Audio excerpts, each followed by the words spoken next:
I thought I was done. I thought I was done hallucinating.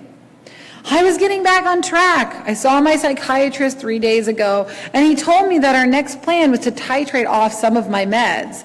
I'm just on so many right now. And the doses, well, for a long time it felt like sky's the limit. I'm drowning under, take 1,200 milligrams at bedtime, times a few. I need them to stay sane, but sometimes I can't help but wonder what these medications will ultimately do to my body over time. Some of them just haven't been around long enough, used to treat mental illness long enough to see effects over time. Yeah, my priority is sanity, but sometimes I worry my insides are rotting. But yeah, so the plan was to slow down on the Seroquel, cut back on the Klonopin, rely on Risperdal less and less, get back to baseline. Not normal, I've never been normal, but back to my baseline. The least crazy I can possibly be. Whatever that looks like, I'm honestly having a hard time remembering. But I woke up this morning humming to the paint above my bed, sighing as I slowly started waking up, like I do every morning. But as my eyelids slid open, that fucking spider skittered across the ceiling and down the wall. I rocketed out of bed like the sheets were on fire and flicked on the light switch with urgent shaking fingers. My husband was breathing steady and waking up wordlessly, like he does every morning. And he was startled not by spiders, but rather by my early morning speed. Usually I'm a medication hungover puddle. But this time I squeaked shakily about spiders and thrust his glasses into his hands so he could look for himself. There, look, do you see it?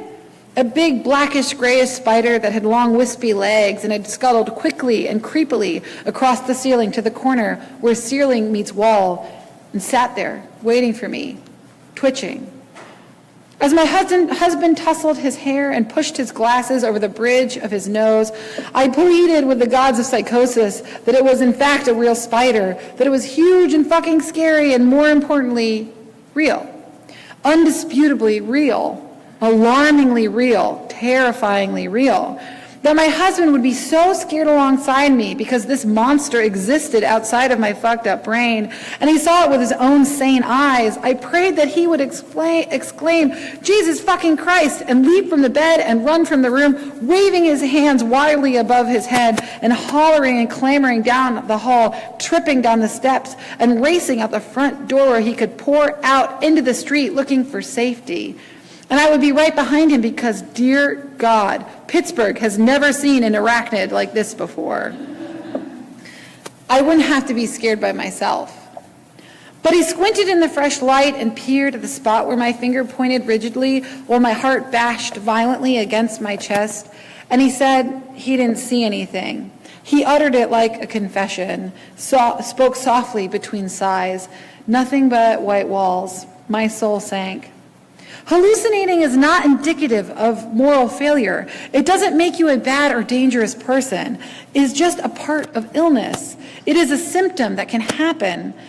But throughout my tangled, tortured, complicated relationship with bipolar, I always consoled myself with the fact that I was never that crazy.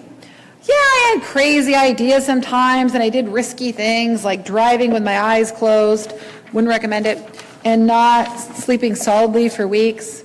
I had my dangerous delusions and suicide attempts. Yeah, I go through periods where I believe that Princess Diana is my guardian angel and that the police, or maybe Jesus, it's always hard to tell, puts a tape recorder in my back right molar. Standard, typical bipolar fanfare. Psychiatrist tested, DSM approved. But when I started hearing the occasional voice and seeing the occasional spider, it now feels like I have been ratcheted up to a whole new extreme plane of craziness. Hearing and seeing shit is fucking crazy. Undeniably the hallmark of madness. I didn't think I'd ever be this crazy. I didn't think I'd ever be this crazy. But I've been crazy all along. I've been crazy for so long. I still nurture this ridiculous idea, a lunatic's pipe dream, that my bipolar will get better. I know it's a long shot, but part of my heart has always promised me that my brain will eventually mellow out and my mind will grow to be less and less unpredictable, quiet and less cruel, kinder and less crazy. I still harbor this secret wish that I'll grow out of my mental illness.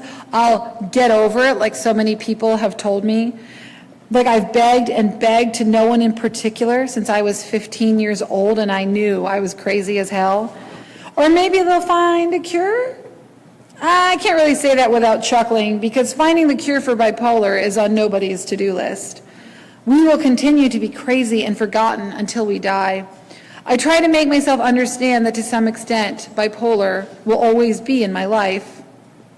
I think most bipolars go through phases of craving quiet and praying for a calm existence, wishing that we could live life with a brain that behaved or at least played by the rules most of the time.